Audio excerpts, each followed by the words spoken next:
వాస్తవంగా అయితే రాహుల్ గాంధీ గారు వరంగల్లో చెప్పిన నాటి నుంచే మేము రుణమాఫీ చేయాలి. కానీ ముఖ్యమంత్రి గారు అట్టల్లా అన్నా వాళ్ళు ఎగ్గొడితే ఎగ్గొట్టారు. గత 5 సంవత్సరాల్లో ఎవళ్ళైతే అప్పుందో అందరికీ తీసుకో, కష్టమైన నష్టమైన భారమైన మనం తీరుతాం అని చెప్పి మాట ఇచ్చారు అని చెప్పి మీకు ఈ సందర్భంగా మనం చేస్తున్నాం.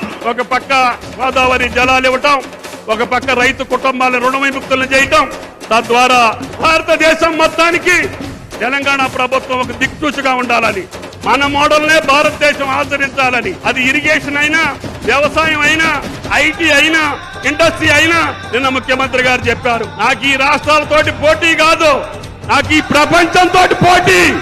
నా తెలంగాణ రైతులు గాని, నా తెలంగాణ యువత గాని, నా తెలంగాణ మహిళలు గాని ప్రపంచానికి ధీటుగా నిలబడాలి తప్ప ఈ రాష్ట్రానికి ఆ రాష్ట్రానికి మేము పోటీ కాదు అని చెప్పారు.